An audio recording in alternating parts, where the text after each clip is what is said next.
If you like country music and you like the NFR and you like Las Vegas, well, then my guest hits all three jackpots. He's country artist Craig Campbell, performing in Gilley's Saloon, Dance Hall, and Barbecue at Treasure Island as part of NFR, December 7th and 8th.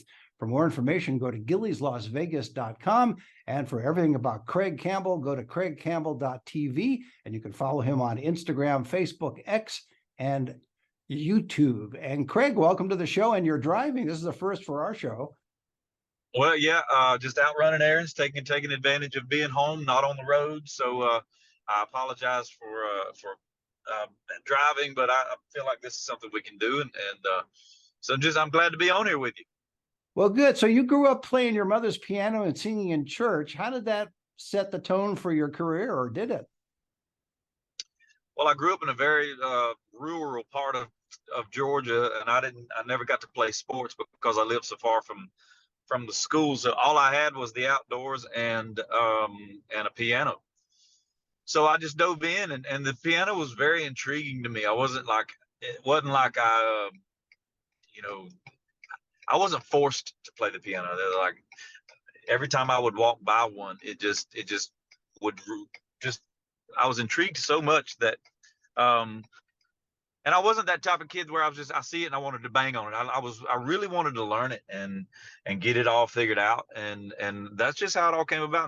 And I was at a very young age when all that came about. And, so that's just where my love of music began. And so, yeah, I didn't get to play sports, but it all worked out. Excellent. Now you also, this is interesting. I don't think a lot of people know this. You were a corrections officer for a while in your hometown of Lyons, Georgia. Yeah. That was when it was, I knew I didn't want to go to college.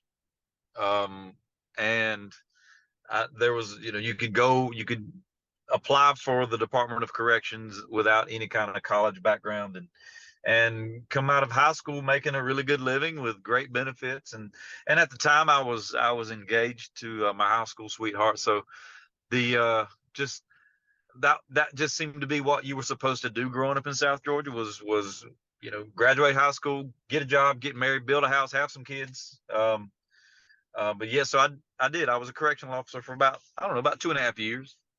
You bring the piano with you to prison? Yeah, that was somewhat of a joke. No. Okay. It's hard to carry a piano around. I mean, I was asked to take my guitar every now and again, but never the piano.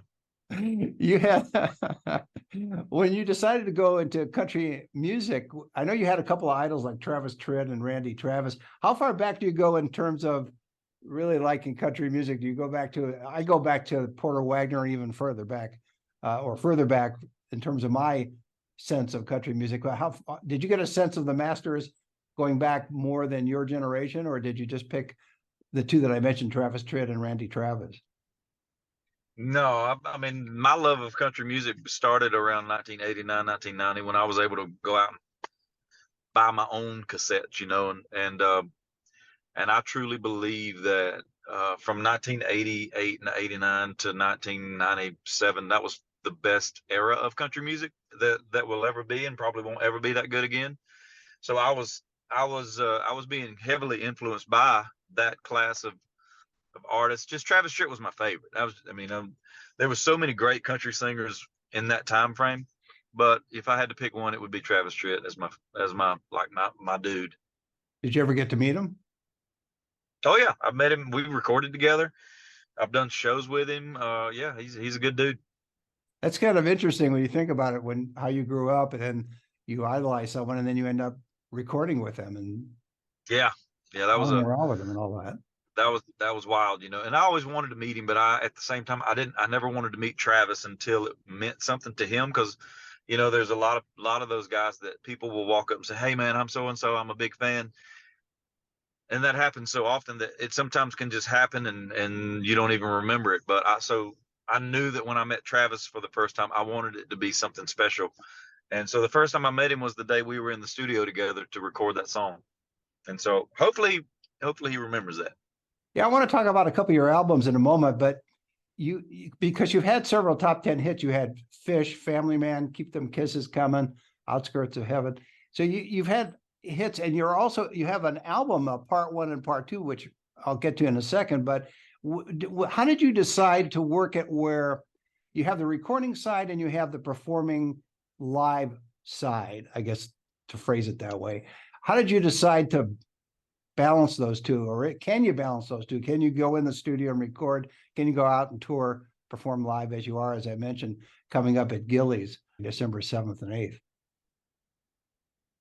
Well, I don't think you, for me as an entertainer, I mean, you can't do, I got music broken up into 3 pieces. It's the writing of the songs, which is the creative part, the recording of the songs, which is the the production side of it, and then to go out and doing it live. For me as an entertainer, I'm not satisfied unless I can do all 3. But as far as having to juggle it, it's no trouble at all. It's just part of the whole process of, from a song, from the time it's born to the time it's brought to life in the studio and then performing it on stage. I feel like that's a complete cycle of being a true entertainer. So the creative part is the writing, then the technical part is recording, and then the fun part is performing. It's all fun. It is all fun. fun. Okay. Yeah. Well, even the technical part in recording, because sometimes those are long hours in the studio, you want to get it down perfect. So it's not as spontaneous as performing or in the writing of it, I would assume. But I love it. I love it. It's that part, just watching it and hearing something and saying, "Hey, can you do this?" And then just slowly piecing that. So it's almost like a painting. You're painting it, and you're like, "Oh man, it could use this. It could use that. Oh, take that back off. That doesn't look right." And then you just keep going, and then eventually you have what you would consider as a masterpiece. And that's what I love about the recording process. Are you on both sides of the glass when you're recording, in a sense that you're obviously recording, but also you're playing it back, you're saying, well, let's take this out, let's take that out, let's add this. Are you the mixer engineer as well as the recording artist? No, I don't touch the knobs. I'm more of a producer, and musician. So when I'm in the studio, I'm either playing or I'm directing traffic, and that's yeah, I didn't mean you actually touched the knobs per se, but more that you could hear the sound and you tell the engineer, I want to have less bass here and more treble here, and I want to have this brought in here sooner rather than later, that type of instruction. Oh yeah. So that's you would call that guy the producer, which is what I've been doing a lot here lately. Right.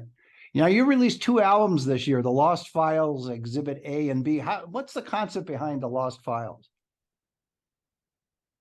Well, the Lost Files was a collection of songs that I've recorded over the past 10 years or so with all of the record labels that I've been with, and part of the me leaving those record labels, I was able to take every song that I recorded that was never released, and so I had these songs and they were just sitting on a hard drive, and I felt like they didn't need to be on a hard drive. I recorded those songs for a reason, and I loved them. So, but where the Lost Files, the name came from, is because they almost really truly got lost. And so when I became independent, one of the first things that I thought about was just putting all them songs out. So I tried to maybe start putting them out one at a time, but then I just had this idea to just put them all out at once, and that's where we decided to just go ahead and do a double album, and we broke it up into 2 parts with Exhibit A and then Exhibit B. And so that's how that all came about. Sounds very legal. Exhibit A and Exhibit B, Your Honor. Here are the Lost Files.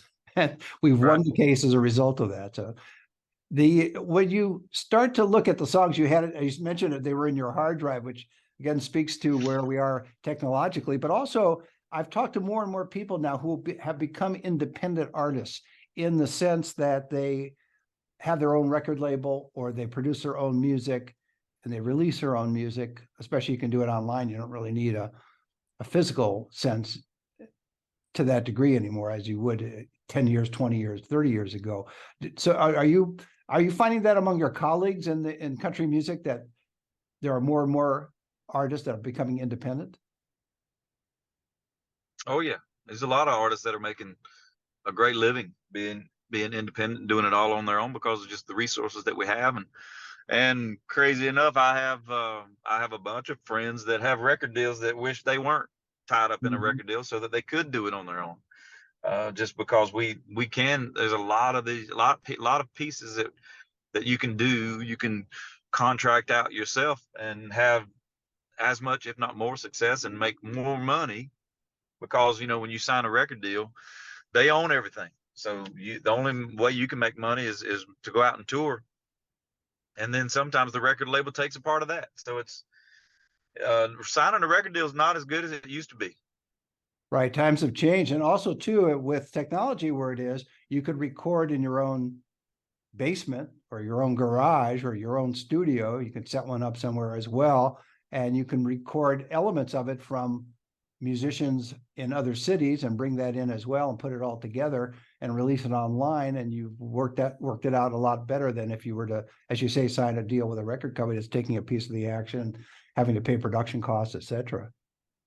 Yeah, I mean, when you sign a record deal, they'll say, "Hey, yeah, we'll pay for your recording up to like what $10,000 a song," and I'm thinking, well, if I can record that same song for about half that price, and I'll own it. It's mine. Like, so when it plays on Spotify or anywhere people listen to music, I get paid, and the record label doesn't make any. So it just doesn't make sense these days to sign a record deal unless you are chasing country radio, and I'm blessed I was able to do that for a while, and I've had some pretty good success at country radio, and I'll never take that for granted. But it's not a fun game to play. No, I'd imagine not. When you were first starting, you looked to Nashville in a way as your North Star, as many country musicians do. Were you surprised at what you found when you went to Nashville? Were you happy, unhappy, satisfied? Did it grow on you? What was your take on Nashville? Well, Nashville to me was just I just wanted to be surrounded by like-minded people and like talented people. I never like I didn't when I moved to Nashville. I was not having a record deal was not on my radar. I just wanted to be around more people like me, Mhm. and then just hanging out with buddies, every people around me start signing record deals and publishing deals, and I'm like, well, shoot, I want to do that. And um, I was not intimidated by Nashville, and it wasn't like I wasn't surprised by how Nashville acted or how the politics work. But I will say that I was a little naive into thinking that it would never happen to me, kind of thing. Like whenever you have your record deal, you have access to everybody, but then when you don't have a record deal, no people stop calling you back. Right. And that's just that's the sucky part of it all. But you get used to it. What was your take on the Grand Ole Opry when you first saw it? Oh, the Grand Ole Opry was awesome. First time I played the Opry, actually, I was playing piano for Tracy Byrd, and so it was always I never went to the Opry until I was playing there, which is pretty cool. And so, but every time I play the Opry stage, it's awesome. It's just one of those stages that it never gets old, and yeah, it's a hallowed ground, if you will, for country music artists, and so I do love playing it. I know they moved location, but they kept that circle or the original circle in terms of the stage. And so people always talk about what that feels like being in that circle performing. Yeah, it's wild, because and you just got to tune it out, because sometimes if you really think about all the people that have stood right there, it's just it might get a little overwhelming. But um honestly though, when you're at the opera, you only get to do two, sometimes three songs. So it really don't have time to sink in like hardcore. Right. So you can get out there and do your songs and get off the stage. And but yeah, it's to know that you're standing in the same spot as all the people before you is pretty crazy. Who was the most important person? Well, that probably isn't the right term, but who was the most impressive person you met while performing at the Grand Ole Opry? Who may be a different act you meet in the hallways or in the green room or one of the dressing rooms? Somebody that you never thought you'd meet, but they're there because it's the Grand Ole Opry. Well, all the Opry stars, like Jeannie Seeley and Mike Snyder and John Conley, and just those guys, even though I didn't grow up on that music, because they were around a lot longer or a lot earlier than I was. You still see them, and it's almost like you're watching in real life, real time, a country music museum display. Because these guys are like Jeannie Seeley's celebrating 56 years as a Grand Ole Opry member. That's just crazy. So you're watching it in real life. That I don't know. It's just it's pretty cool. Yeah, I've talked to a couple of artists that are performing there, and they give similar feedback to what it feels like to be performing there and seeing some of the greats. So that's good to hear it from you as well. How often do you come to Las Vegas? I know you haven't been there in a while over at Gilley's, but you're coming back for NFR, as I mentioned, this Thursday and Friday, December 7th and 8th. When was the last time you were here? Do you remember? And what was it like being in Las Vegas? That's a different venue, or that's a different location, I guess is the better term, than Nashville or some other places you played. It's different, but at the same time, it's the same. I mean, a honky tonk is a honky tonk is a honky tonk. It don't even matter where or like what city you're in. Last time I was there, I was playing, and then most of the time I come out there about once a year, I guess, is for the ACM awards is most of the time when I get out that way. But Vegas is crazy. I take it in small doses. I can't be out there for too long, but I do enjoy going. But about 2 days, 3 days max, and then I'm ready to leave. Do you remember any memorable experiences having performed in Las Vegas? I played on Fremont Street one time for the ACMs, and that was pretty cool to be out there and like on Fremont Street and having like a few thousand country music fans out there, and it was just that was pretty awesome.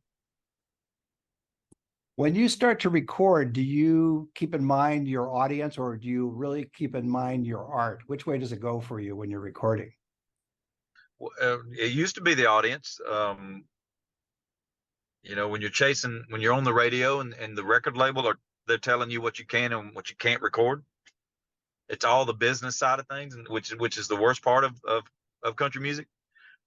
So you're like, oh well, let's hope it downloads, let's hope it streams, let's hope it tests, and let's hope the fans, blah blah blah. And I'm like, I hate that. So now, since I'm independent, it's all about me and how I feel about it. I'm here to make music that makes me happy and gets me fired up. And if my fans love it, they love it. And the truth is, the fans will love it if they are fans. So I don't even, it's not even an issue. So sometimes you get caught up into the whole like chasing radio, and then you alienate your fan base because you're trying to do something that's not you. And so I'm glad I'm not part of that anymore. When did you decide to take that independent route, depending on what part of the country you're from? Well, when Broken Bow let me go. So when they let me go, it's like, this sucks. But then it took me a few months. I realized I was in the driver's seat, and I said, wait a minute. So now I'm in the driver. I can run my own race, and then it was just like, oh well, then the chains were off, and I was just, now I'm happy. Now I can do what I want to do. I would think some artists take a little bit longer. You took a fairly short time in order to pull this off. Well, I already knew, like I already knew what I didn't like about the record business. And so I knew that right as soon as the light switch went off, I knew that was not what I wanted to do. But it took a few months to figure out what I wanted to do.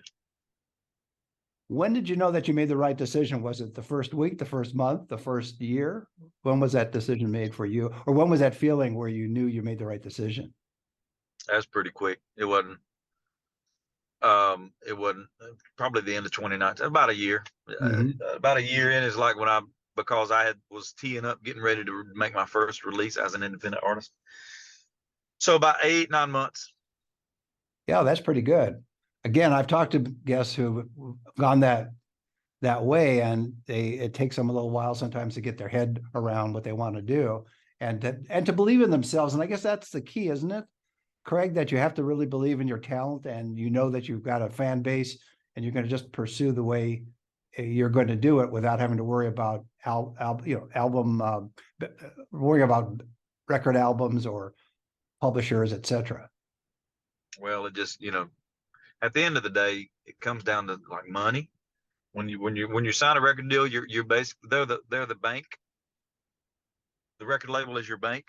So again, I'm grateful for the success that I had having record deals, but now that I don't need them, and I can, and when you find out how much money the record label was making off of you, and now you're making that money, it's like, no, man, I should have left these guys a long time ago.